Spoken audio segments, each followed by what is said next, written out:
好，美关税20%，蒋万安说失职失能，你停止大罢免吧。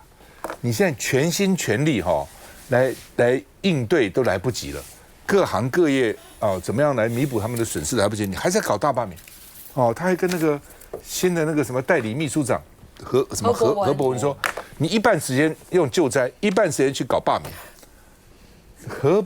何伯文他全部的时间搞在救灾，大概的能力都不够，还要是一半搞这个，一半搞那个，一手一脚搞这个，一手一脚搞那个。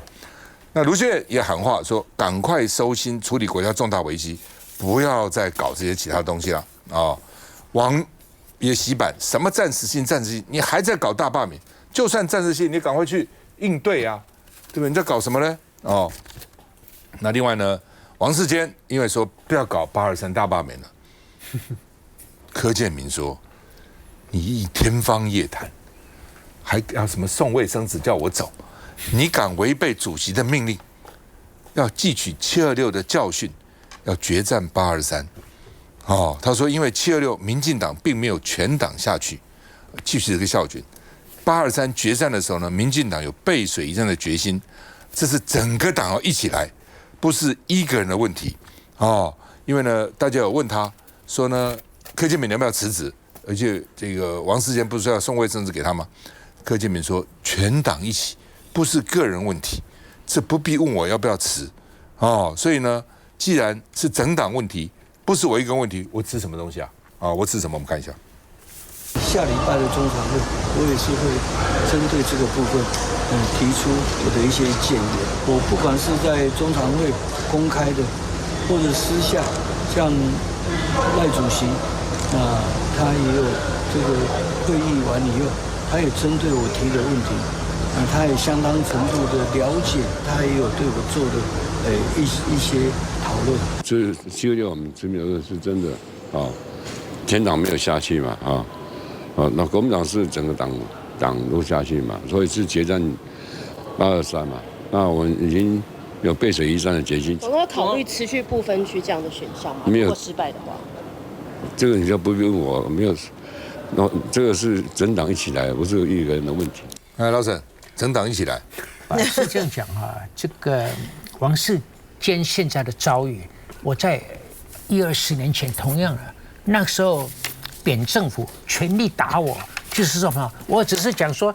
爱台湾不是我们民进党的专利大家都可以爱台湾你有人到马路上去讲没亲的名叫台湾，有人讲到马路上去说我爱台湾，不是神经病吗？我就是这样，不会 good， 就不爱台湾的不会 good。其实那个意识形态到现在都没有改变都没有改变，那个强度差不多但是王世坚是算民进党里头看到这种情况，但心有不忍，他觉得这样下去是害了民进党。你晓得这个25-0还是26-0这个非常清楚的一面倒。那这个赖总统的新数学，就是说没有一方赢就也没有另外一方输。我跟你讲，美丽岛的民调怎么会一丢成那么厉害？一丢就超过18%。中间选民觉得说我们的总统数学这么差，怎么25-0还说没有人赢，没有人输？好，输了你看，对不对？所以叶元之对他最后2天选情转变的判断其实不是很正确。我有跟他讲过，其实民进党封关以后的民调其实他真的有把握罢免10个以上，但是最后这中间选民看了没自己了。所以怎么有霸道到这种程度？怎么有抹黑人家，然后说人家是妖女把黄鸿薇扮演成那个女匪干有到这种程度？我跟你讲，中间选民平时是不动的，而且平时是很柔软的、很安静的。到了最后2天，动不掉我出来倒票，7张8张票给他倒了一句话都没讲，你们就这样翻身的。你知道，我问过徐小新，我说是你的基本盘最后出来救你呢，还是中间选民？我说当然2边都有你认为呢谁比较多？这样认为是他的基本盘错了，中间选民比较多，中间选民最后出来投的大概多给你们起码5%，但是给你不多，因为你魅力有问题，是这样所以我觉得现在他们全体修理王世坚啊，而且最可恶的就是说，既然总统这么昏庸啊，那底下就更加糟糕。颍川啊，王义川，王义川说不听命令的滚。我跟你讲，我当年还没有人公然叫我滚，你知道，是我后来自己滚的啊，自己滚比较有面子。你公然讲他滚，这个王世坚呢，他都每次都是这样，他适可而止。他这一点比我聪明，他骂民进党里头的人，跟他有相同派系的，跟他友好的，跟他有恩惠恩情的，他其实都适可而止，甚至不发动。所以他里头有分。我这个人是比较像正七哥那种人呢，就是我只有是非啊，没有亲疏的，你知道。所以文天祥在今天他会天地有正气，杂然复流行。文天祥活在今天会把我写进去的，你知道吗？哎呦，在民国为老沈，这样子，好不好？他其实叶元之，我告诉你，你不知道，徐小现在也没做了，他是要靠基本盘撑，最后加上去的这个东西是了，那个那没有基本盘也通通没有了嘛。叶元之那个选前2天嘛，对不对？下大雨陪他在板桥游街，反应很好啊，一般老百姓非常好啊，就支持他，让我都很惊讶，说啊，怎么这么多人？板桥呢，这么多人支持他？后来果然，我回来就跟我的小编们讲，我说哦，不一样啊，这不跟这以前我感觉北台那么很多人支持他，路上当然也不是光他了，就整个气氛，像你讲的整个气氛起来，这是蛮重要的。来，元之，我先讲王世坚，我觉得那个民进党好奇怪，他是不分区在霸凌分区。理论上来讲，王世坚他是嗅到民意选出来的，他才会讲说不要再大罢免。他嗅到社会整体氛围啊。如果赖清德照他讲，民党不会继续下去，赖清德民调搞不好会稍微止血了。赖清德如果现在说停止，民调会上来一点，会上来一点。会啊，结果现在我每个不分区都跟红卫兵一样，王义川啊、林楚英啊。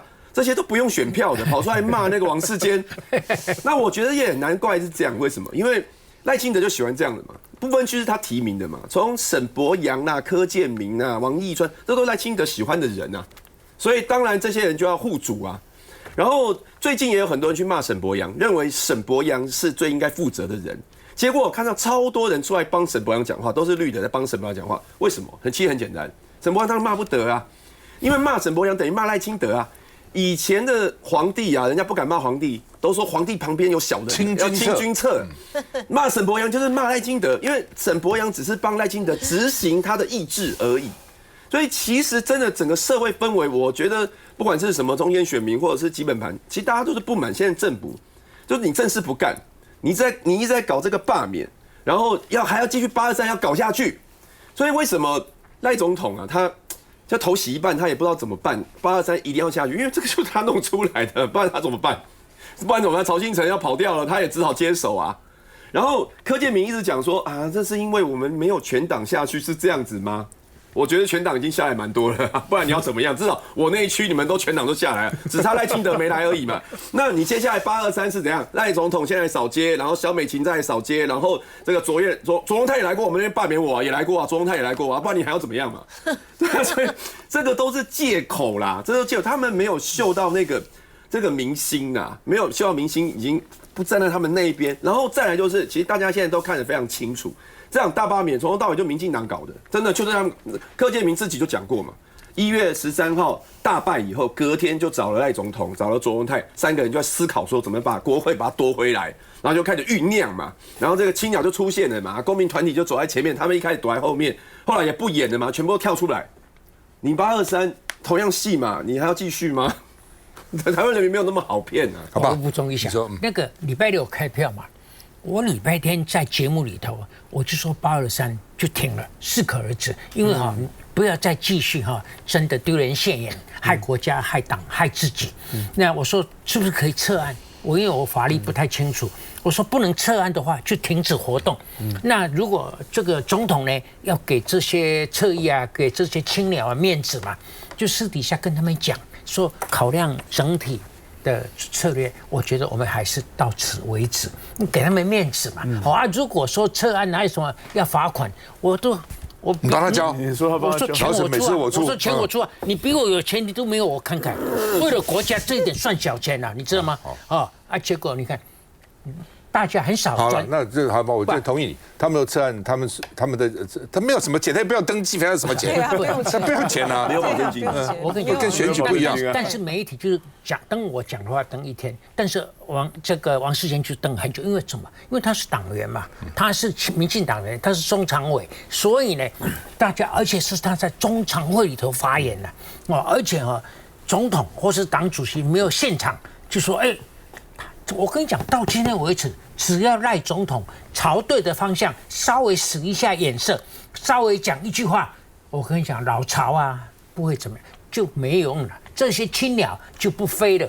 但是那其实就是从头开始，你就是主导者嘛，你就是主演者嘛，你就是主办单位嘛。我跟你讲，青鸟只是协办单位而已啊，对不对？那你现在输了，这个脸皮挂不住，说我们要跟民间团体同行，又要同行了，你也行到天涯海角了。老沈，你为什么只讲一天搞不下去？还有另外一个原因，除了刚刚讲这以外，因为民进党没有人来骂你嘛，只要林楚英也出来骂你，王英出来骂你，老沈你给我闭嘴！为什么他们好几天？为什么他们不骂我？是我太不重要了，还是你的节目太不重要了？怎么不重要？还是怎么样？那我讲一讲，他们健身队在骂我，怎么不重要了？所以我骂我很高兴啊！来呀，我怕什么？来呀，好不好？这个真的，曹新成，你刚刚讲曹新成讲了，民进党请我推动罢免，又不听我，他其实讲的是继续了，说4月了，4月，其实民进党已经在推动。那今年4月的时候呢？他说看那个情况不是特别好，所以曹先生就有一个建议，有2个建议了。第一个建议就是说，我们现在24-0啊，不算高虹安，24-0，我们就逼迫国民党、民众党要恢复宪法法庭。什么恢复宪法法庭？大法官给他通过，恢复宪法法庭呢？蓝白曹信成脑袋坏还是蓝白脑袋坏了？通过大法官以后，让你通通否决立法院的提案啊。他怎么会呢？他当然不会嘛！什么恢复宪法法庭因为24个通过，所以我就可以压迫。所以你看24个要进入3阶了，所以你们赶快通过。那怎样？通过就不进入3阶了吗？不可能嘛，对不对？所以呢，基本上这个他说一方面呢，他继续这个要支持3阶，而且说3阶你们要决定一个谁来解，比如说岳元之如果被罢掉，谁取代，谁来选。林佩强如果罢掉，接着我们推谁出来，说这个人才会努力的去。这当然是一方面，另外一方面说，你决定这个以后，其他人都不动了嘛，其他人不动了，有想要争的人都不动了，那就让他去努力就好了。民进党选过那么次局，他当然要摆一个饵在那个地方，让你们想要去争取的人，通通出来给我动。所以曹先生2个建议，民进党没听他的，他很生气。这2个建议呢，我看民进党也很难听他的所以曹先生就说又不听我的意见。还叫我继续推动罢免，难怪会输曹新成现在是责任推到也不是民进党身上，你不觉得曹新成也是老糊涂、老天真？不管，但是至少证明一件事，就民进党叫他推动的，对啊，对不对？民进党没讲说公民团体主动公民团体主动为什么？你觉得为什么？为什么？我觉得民进党是想，如果万一没有成功的话，推到他们身上，我可以推到他们身上闪掉，你知道，我可以避开，那就没有 guts 嘛，就怎么讲？气魄不够，爱嫁就给谁的呀？没错，就是这样子啊。既要这个又要那个。823罢免延长赛现在决战中台湾了，因为823的时候呢，原来台中县3个，现在台中4了，南投2个，新竹1个，那新北1个，新店1个所以呢，民进党说好了，算了，抗共牌看起来打不好，要改打民生议题，转移民生议题。你也打不赢啊！你现在民生搞得怎么样？民生有搞好吗？民生搞得怎么？你要靠什么去打民生议题呢？休息一下再回来。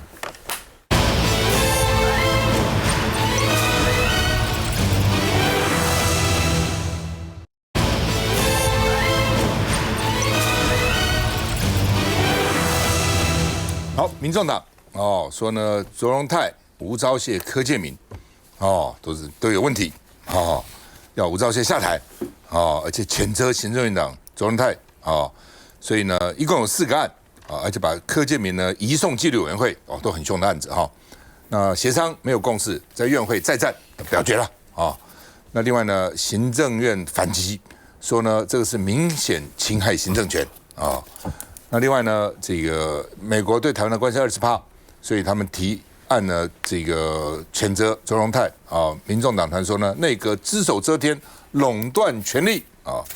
那另外呢，这个而且指控执政荒腔走板，有6个罪状，正告卓荣泰政党利益永远不能凌驾于人民的利益啊，所以有6个。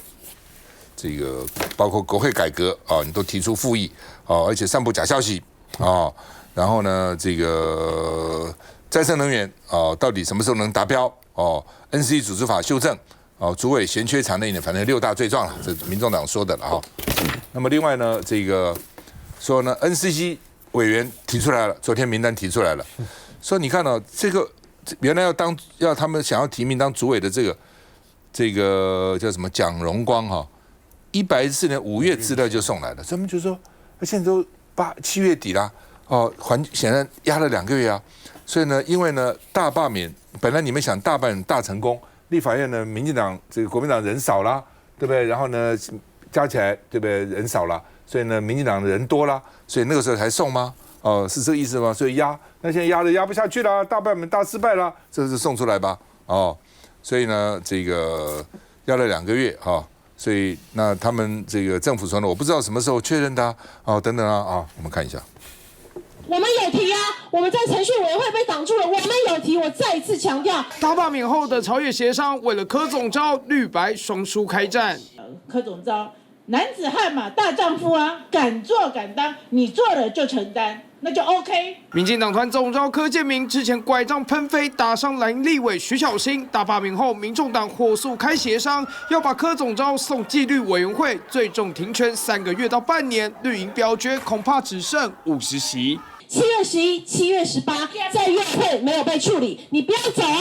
你不敢听吗？7月22号在程序委员会，你们也要公开反对。我再次强调。柯建铭痛批民众党秋后算账，或许因为蓝白谴责不止他一人，还要求国安会秘书长吴钊燮为共谍案请辞下台。行政院院长卓荣泰有2案延宕交 NCC 委员名单和搞乱宪政秩序。我们应该不要在这里做出像这样子的人身攻击。你讲出来，我哪一句人身攻击？陈台宇，我告诉你正常的流程，这是不对的流程。2个月，这叫就事论事。蓝白不满协商前一刻，行政院院会才交4位新委员名单，正副主委蒋荣先和陈明修，2位委员黄维威和罗慧文。只是名单明明5月份卓奎就说敲定了，拖了2个月，直到大罢免后才交出来。那等到大2罢大成功了以后，他才把这个东西送来本国会。我想这个行政院院长脑袋里面在想什么东西？民进党反正就认为大罢免会大成功啊，大成功以后，今天人事提名爱怎么提就是我家的人啊。朝野协商火花四射，蓝白大罢免后来算总账，熟悉的立法院回来了。来进。很多人都在问说，民进党或是赖清德到底会不会反省哦？我个人从那一天罢免完之后的答案都是不会啦，因为我觉得以大家认识的赖清德，我不觉得他会回头是岸呐。那回头是岸这句话也是当初这个在台北市议会的台北市议员王世坚当时送给我的话，他说希望我要回头是岸。那我今天再把这句话送给赖清德，也希望他可以回头是岸。那如果赖清德不认，然后现在又赖皮。到底有没有反省的可能？大家都看不出来。但是问题是，我觉得民进党最悲哀的是被曹兴诚骂说民进党是不负责任的侧翼。如果曹兴诚是最大的侧翼，民进党又被人家骂是不负责任的侧翼，这真的是民进党悲哀中的悲哀。如同刚刚大佬说的，如果赖清德稍微的有一句道歉，或者是怎么样的包装的一句，来为他最近撕裂台湾内部感情这件事情来道歉的话，或许事情会有不一样的发展。但是他唯一道歉的是这些罢免的公民团体。而且甚至还要走完823最后一里路。那如果民进党充满了政治算计，在 NCC 这件事情上面不就看得出来吗？这个人事名单的右上角被看到说有一个时间是在5月份的时候就已经提出了，但是他忘了修改，我不知道是不是忘了修改时间啊？但是明明上面压的就是5月份的时间。如果你已经2个月了，但是却迟迟不提，你就是在等什么？你就是在等大罢免大成功。因为依照民进党的评估，11席嘛，如果11席被罢免掉，我就用我自己的人来同意我自己的人事，你就是在等这个，然后今天再用骗的说，哦不好意思，我们是希望有些委员想要跟家人讨论2个月，讨论到现在还没有结果，我真的觉得这很荒谬啦。那如果说民进党现在真的要改变方向，要打民生议题，要希望让大家换回大家对于民生议题的重视，刚刚民进党民主进步党在他们自己的脸书讲说，哇，蓝白两党忙着要反罢免，忙公投，忘记民生议题，甚至在讲说，这个重大挑战的时刻，内忧外患等等的。我们看到这个周末蓝白有更多的这个造势场合、政治集会要来做反罢免，还有公投的呼吁。不好意思，如果民进党今天稍微看一下现在的民进党，到底是谁当初搞出了罢免或是大罢免这一场恶斗，然后到823还要再战，你现在还敢说不好意思，蓝白还在这边搞这些政治议题？如果民进党当初不要这么做的话，或许我们现在大家都可以好好坐下来谈台美关税的议题，好好谈南部救灾的议题。所以民进党到底会不会反省？我个人是悲观啊，我不觉得民进党会反省，而且我也不觉得赖清德会回头。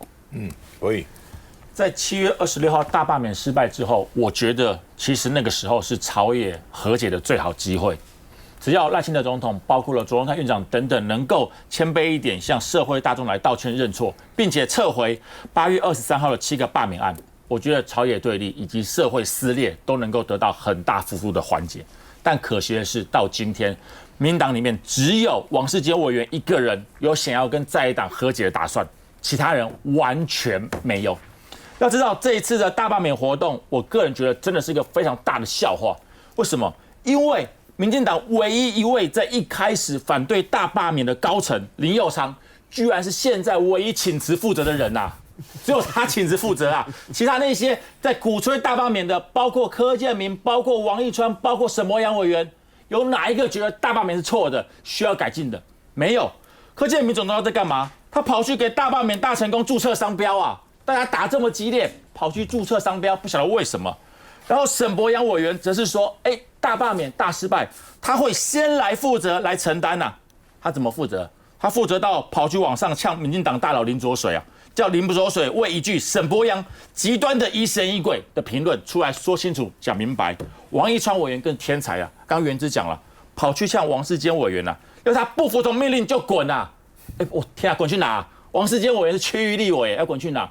民党有种现在提王世坚委员的罢免案，我佩服你，不要嘴巴讲一套做一套，只会批评自己人。然后最离谱、最好笑的是，不止民进党的民意代表荒腔走板，民进党的包括行政内阁也是乱七八糟啊。卓荣泰我就不讲了，法务部长郑明谦、教育部长郑英耀、经济部长郭志辉，尤其是最离谱的，连政务部次长吕建德也要来负责啊。之前怎么讲？他说大罢免后啊，剿匪不是一次就能成功啊。所以在野阵营已经从杂质变成匪徒了、匪谍了吗？我觉得整个荒腔走板到完全不顾民生，而且最可悲的是，到现在居然这个大罢免还要延长赛，因为8月23号绿营就是不撤，要跟你打到底啊！政治的利益永远是民进党心中最重要的神主牌，但是人民的利益、国家的利益，到底什么时候才能够在立法院好好的来沟通？大家都在等，大家都在看。接下来再回来。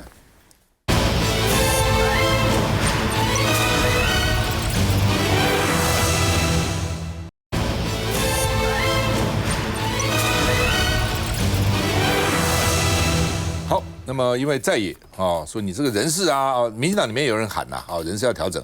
卓荣泰说我要回应民意，要调整人事。在野党说调整了，你就是应该最被调整，你下台吧。那卓荣泰说呢，说要具体调整。所以因为现在呢声浪很高，要换人啊。那洪国昌说卓荣泰应该请辞，那个最需要调整就是行政院长啊。周处除伤害，最好处的就是你自己啊。那另外呢，这个卫福部长邱泰源，基层是工会2次声援他，说卫福部长太好了这太好了，这老沈朋友做得太好了，继续干啊。那另外呢，普发现金，行政院说我不提复议了，但事实要提出释宪。行政院现在民进党是很厉害的，赖清德，我们继续谈判然后呢，这个继续到时候。希望争取对我们最好的条件，那谈多久不知道。那行政院我们要适时提出释宪，什么时候叫适时？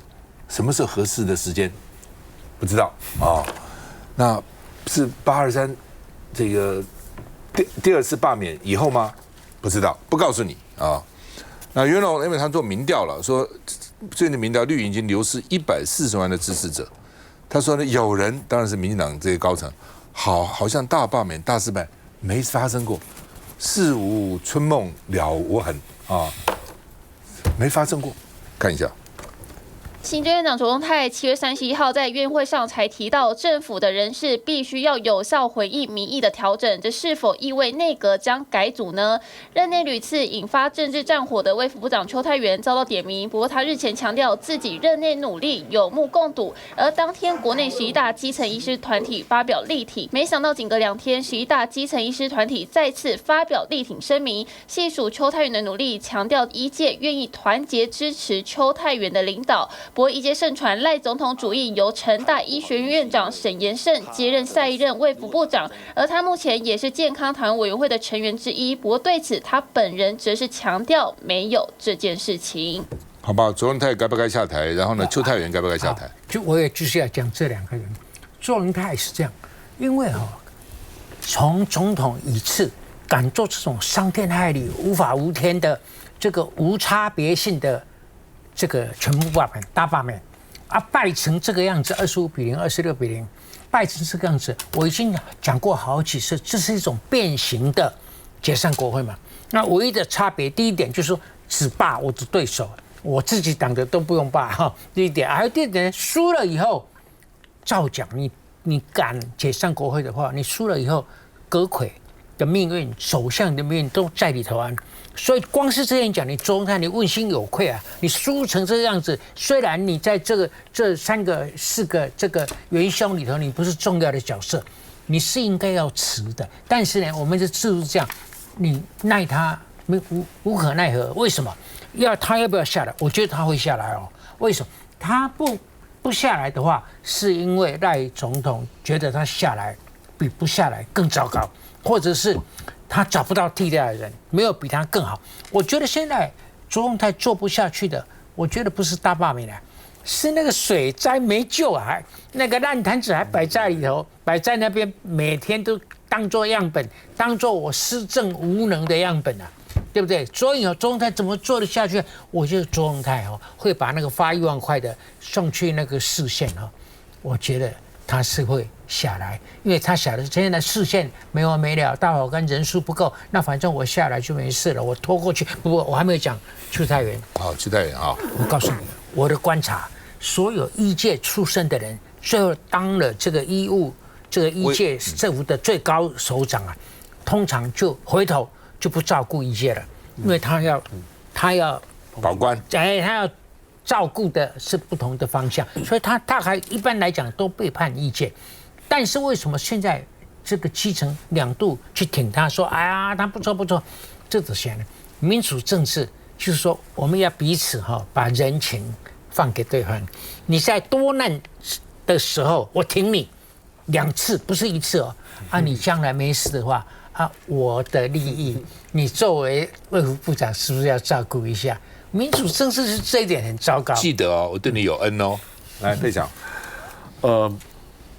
我认为啦，就是说，我们这一次今天听到最大的就是所谓的经济战争，也就是所谓的关税。那有一句话叫战争是人为的天灾，那我们一方面遇到天然的天灾台风，一方面遇到关税战。那这句话我想送给赖总统，就是可不可以不要再继续与公民同行，改为与灾民同行？这句话不是我讲，这句话是孟凯第一时间讲的。因为什么？因为我个人认为说，我们期望我们能够团结，但是我们不期待。因为我们从过去的这个 past record， 从过去赖清德总统的言行举止来看，一个会讲菩萨为因众生为果的人，在726之后第一时间也讲的，基本上也是一样，必须要团结一致。那我们就很明显跟我们讲说，他的作为不适合在天灾在来临的时候来领导这个国家。那老实说，我们也看到了他现在的作为，严格讲起来，他既然不愿意负责，总是要有人负起那政治责任，而总是要有人来改变现况。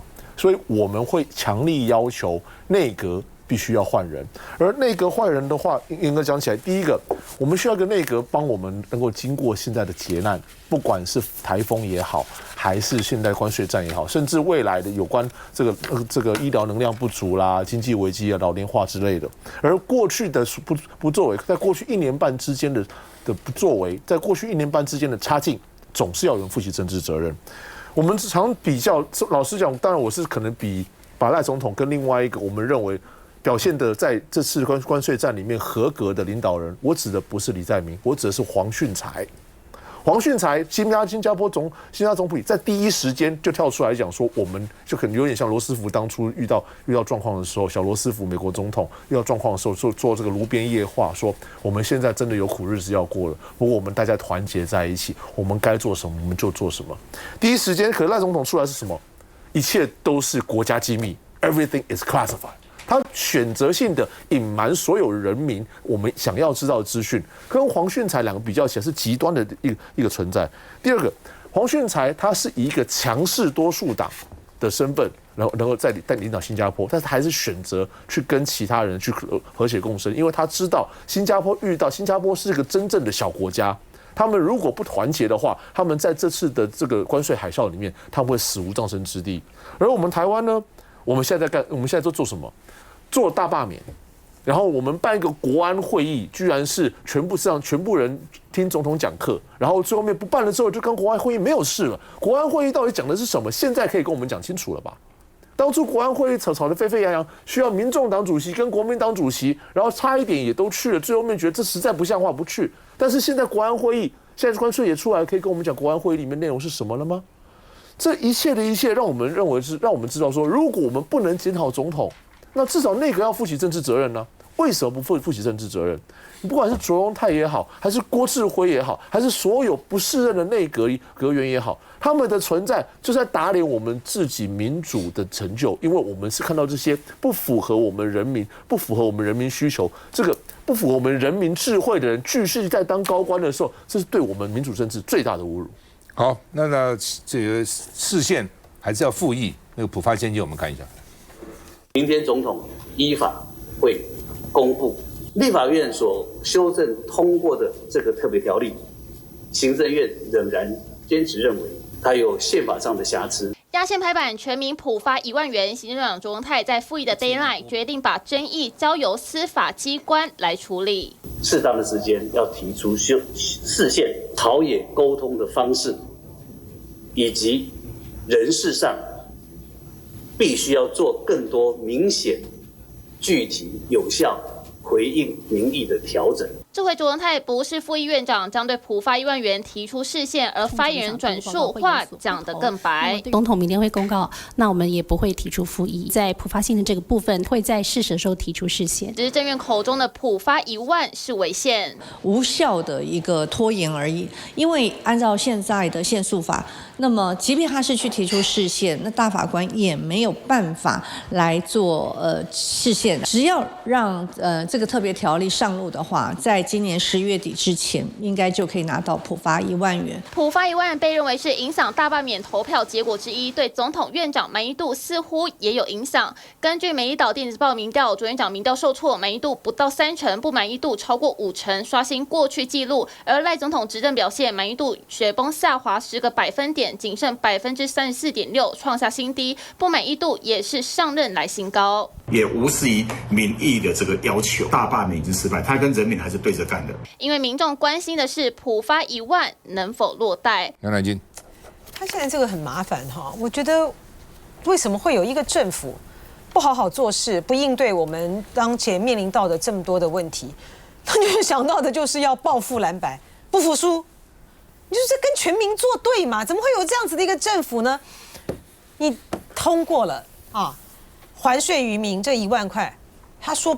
他既不敢提复议，因为他知道这个是会引起民众的反感的。他就说，那我就来提个释宪啊，因为你这个不符合，因为你这是你到底是法律案呢，还是怎么样有争议哈，所以呢，我们要来提这个释宪。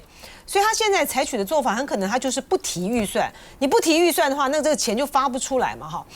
我实在很难想象哈，有一个政府呢会像赖清德政府一样，上任这1年多来，他没有做过一件真的耶，没有做过一件福国利民的事情，所有的心思，所有的计较呢，都在要去跟蓝白这边对抗哈。你今天提的国会的法案啊，国会的法案，我就说你扩权，然后我就要提复议，提释宪，然后你今天的预算呢，我也要给你闹。然后闹完了大罢免还不够，现在连这个普发现金还要这样子搞，这个政府实在是真是让人觉得非常的深恶痛绝啊！而且呢，到目前为止，大家知道南投还在深受这个雨患之苦，还不时的传出这个灾情，然后有多少的灾民现在面临到什么样的状况？可是呢，我觉得绿营呢真的非常的邪恶啊！明明就是南投，他们现在遭遇到了这样子的大雨的雨灾，然后呢，许淑华县长他们都非常的尽力的啊，要在当地呢救灾，然后疏散这个民众啊等等之类的。可是绿营却喊出来说啊，你们现在南投现在你们灾情这么严重，你们还一直不停的这个反罢啊，要来反恶罢，不搞这个民生议题，搞政治，怎么会有这样子的一个执政党啊？然后呢，他们在他们的议会啊，地方议会、台北市议会、新北市议会啊等等，就要发起说啊，你们不是爱钱吗？啊，那你们不是说要还税于民吗？好，那我们新北市也要发多少，这边也要发多少。这个政党除了在那边搞破坏、搞斗争以外，到底还会搞什么啊？休息一下再回来。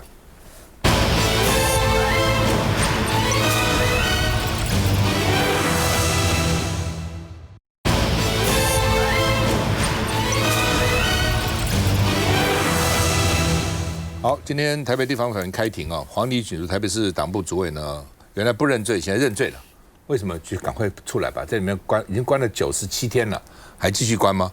哦，这1000万交保，同时给他带这个电子的假料啊。那另外呢，这个因为黄礼群他代理叫做戴喜清议长了哈。他说看了2026的布局，希望黄旅能够回来辅选啊！你关起来，我这个议长怎么去辅选呢？啊，天价1000万交保，哦，那他说他最开心是听到25-0，在里面搞不好连这个都听不到，哦，不知道情况怎么样，现在终于知道了啊！那这是伪造文书史上最重的保，伪造文书是一个轻罪啊，5年以下有期徒刑，这是非常轻的罪，史上1000万，所以国民党就轰说李明贤哈。说呢，他是党团的议会党团书记长，他等于50个共谍不会有在20万，他现在1000万黄旅有像50个共谍这么罪大恶极吗？啊，看一下。全台大罢免投票结束之后呢，整个状况是不同意的票数全部通过。不过呢，在联署阶段呢，是出现了幽灵罢免的一个状况，因此呢，是这个国民党北市党部主委黄吕锦如等人呢是遭到了起诉。那其中呢，黄吕锦如是遭到羁押禁见了。那今天呢，就是北院第一次要来开庭，并且呢，也是这个黄吕锦如第一次要被提讯出庭的一个日子。来进。其实当时蔡英文在选举的时候提出的9项司法改革，大家都现在上网都还找得到啦，或许问苗博雅会更清楚哦。但是这司法改革到现在为止，到底有没有落实这件事情，大家心中都有数嘛，对不对？柯文哲的案子从去年开始一路办到现在。有这么多的证人出庭，甚至提到了一切都是依法行政，甚至提到了检察官在讯问当中用了不当的手段去做威胁、利诱等等的，这些东西都是所有媒体都有报道，而且大家历历在目。甚至提到法庭直播的时候，也不知道民进党到底在怕什么。法庭直播这件事情，不断把它跟中国两个国家两件事情连在一起，但是没有办法好好讨论法庭到底有没有办法直播，整个司法的改革到底有没有继续往前进。大家可以看到办金华城案、办黄吕锦如的案子的这些检察官，这些所有的主任检察官，大家都大升官啊，所以有政府大升官，会办案的就大升官。那这些检察官都升官了，明明就是郑明谦圈选的人，你偏偏要说是同事推荐的，但是最后合可的还是你郑明谦。那如果是这样的情况底下，这些检察官或是基层的检察官，难道不知道说原来就是要跟着政府走，跟着赖清德的意志走，我就可以升官，我就可以荣华富贵一辈子吗？所以司法改革这件事情到底有没有在做，大家都看得清楚。回头来讲一下内阁到底要不要改组哦？我觉得内阁当然要改组，卓荣泰非常非常不适任，尤其是这个郭志辉在经济部部长的这个位置上面完全不适任。7月21号讲的这件事情，还要大家给他拍拍手，要鼓鼓掌，说他一定谈得到比日韩更低的关税。现在呢，他是不是应该要下台以示负责？甚至去到勘灾的现场，他也是站得老远，2只手这样插着。作为一个中央部会的官员，你到灾区应该要提供更多的资源，做更多的协调，但是不是像现在这个样子？所以内阁要改组，但是现在的内阁希望他们可以负起责任，把台美关税的事情搞定，把救灾的事情搞定，把所有事情搞定之后，提供给人民一个未来可以解决的方案。真的讲实在话，理性务实一点，不要再讲空话。希望他们可以负起责任，好好走向这个才是真正要做的民生议题啦。郭志辉那天背个手被拍照，对不对？那后来呢，我就说，那你在干嘛哈？那经济部后来我们查到经济部部长办公室发文来呛我，啊，就说呢，你什么意思？你看图说故事，所以学姐你也是看图说故事啊。然后说呢，郭志辉自己说我在后方，执行任务，哦，那执行任务你不能自己执行嘛，一定要打电话通知谁？我讲说那就公布一下，到底你打电话给谁？在那个时间我们都知道嘛，打给谁啊？打给哪个部长啊？或者你下面哪个部属、哪个司长啊、哪个处长啊、哪个局长啊？然后呢，交代他什么事情啊？他做了什么事情呢？到现在没消息，已经过了2天了，都没有告诉我们了。这么伟大，在后方执行任务，多厉害啊，对不对？哦，这在什么地方？那今天赖清德早上不是开记者会，他也不在，经济部长多重要啊！这人他应该在才对啊。那就是不重要，你看。不是，他重，你不要再说他不重要了，他要来批评你了。不是，我说他很重要，不要批评我，非常重要，不要呛我，非常重要。那为什么他应该跟行政长、跟总统抗议啊？你们开这么重要的会，经济部，而且他行政还成立一个什么谈判办公室，对不对？对。经济部次长还是里面的成员哦。对，外交部次长也是，就是把部长排除在外。那奇怪，不是很奇怪吗？哈，真的很奇怪哈。来，这个老沈。怎么看？你有没有发觉？你问他黄李锦如，他给你回答一大堆的柯文哲啊，以后碰到民众党的来宾啊，就是本来就因为柯文哲现在还关在里面，他们一讲，今天我看那个柯文哲太太还出来讲话。回答黄李锦如，我要请问国民党人，黄李锦如的这个案情，我觉得是很简单，就是联署案，而且已经起诉了。他到底介入多少？还有他到底是下令还是听其他人的命令？大概就是这样。那他现在认罪啊，所以就高价这个释放。我要请问你们，他是不是先认了？那开庭的时候再翻供，是不是觉得这样比较简单？还有这是第一个问题，还有第二个问题，是不是因为大罢免大失败，所以他觉得我的案情跟别人会拖累别人的可能性也相对不重要了，所以好了就认了，是不是有这个可能？没有吧？应该就是要他可能也他知道大失败吗？他不是出来才知道吗？对，所以我觉得应该是没有相关。那刚刚大家讲说他的交保金天价，我是觉得他根本就不应该压到现在啊。那个时候他被起诉，那时候有3个人嘛，黄旅还有2个台北市长部的书记长什么的，2个都认罪了。那2个都认罪还继续压，只因为没有咬黄旅啊。黄旅为什么继续压？因为黄旅没认罪。不是啊，那检察官你都已经起诉了，那有没有罪就大家上法院嘛，法官来判嘛。啊，怎么可以讲说因为你没有认罪，然后另外2个你虽然认罪，但是避重就轻，没有咬黄绿，不好意思继续压。啊，这不就古代就屈打成招啊？你招不招？不招是不是上刑啊？是啊。我们现在是你把原是我问你的，就说一直都不认罪，好，那为什么现在认了呢？因为不能再关了，再关受不了了。对啊，可能也许像彭正生其实也是这样啊。彭正生那个时候也是说先认罪，就为了要出来啊。然后其实他心里也不觉得他有罪啊。但是他因为检察官，他说检察官认为我有罪，那我就有罪啊。可是我们司法不可以这样嘛？你今天就是按照那个程序该怎么样，你检察官你就提出证据出来，最后法院来判呢？怎么可以因为是不同，就那个是在野党的什么就特别严厉呢？我们司法上有一个问题，立法院应该修法了。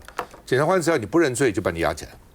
那我讲过不自证己罪嘛，法律上嘛，对不对？不证就是人的天性嘛，你非要他讲他自己有罪才能放，只要不讲自己有罪就要关，而且市党部被关了的3个人，2个也认罪了，认罪还给他关起来，这很奇怪，你要关到什么时候呢？对不对？他们说检察官今天还是要继续押黄律哦，检察官说还要继续押，为什么？因为说他那个共同被告赖以任哦，所以要去调查证据。他调查证据把他押起来，不是很奇怪吗？你把他押了干什么？对不对？别人要调查证据啊，跟他有什么关系呢？哦，就硬把他关起来。来，这个被讲。我们现在看到就是一个司法已经被政治所滥用的一个很明显的状况。在所有的民主国家里面，我记得最近最新的案子是匈牙利吧？匈牙利就是这样针对所有的民意代表，那变成是所谓的这个选票独裁，就是现在已经发生过了。那甚至有一句话叫做 self coup， 就是说自我革命、安静革命也好。这个革命的意思就是说，透过行政权打压司法权，达到透过透过行政权跟司法权打压监督权，最后面就是我们看到的状况。那我是认真觉得说，我们台湾的司法现在，你越压久一点，越压一个人，老实讲，民进党的民调只会越来越糟，因为现在大家越来越不相信司法。你现在动作越来越大，这个递减效应是越来越强，甚至说负面的递加效应，对未来的选举还是未来所有民意上面表现。赖清德的执政基础是什么？一边是高民调，一边是美国的绝对支持。就是说，我们不知道说为什么他现在就这么惨的原因，因为现在民调掉了，美国支持太贵了。那现在他怎么办呢？只好继续这样大罢免大成功下去，因为他现在一路只能玩到底，一路玩到挂，他不能停。这次黄旅主委被交保跟大罢免大失败有没有关系？我觉得民众可以去想一下。那接下来柯文哲会不会放出来？我觉得大家也可以来观察一下。但我必须要讲，一个伪造文书的案子，蓝营破百人被拿去侦讯，有20人被收押禁见，黄旅主委被关了90几天，然后交保金额高达1000万。之前盛兴助理共谍案是20万交保啊，这种完全没有不能想象的差距，我觉得真是台湾史上的悲哀啊！冷静。我讲一个最新的哈，就是曹兴诚他在脸书里面呢就公开的，他说要成立天理志工团，要建立台湾国啊，就是大罢免的志工，建构未来属于你们的美丽的台湾国。赖清德，你完蛋了！你不是说要跟公民同行吗？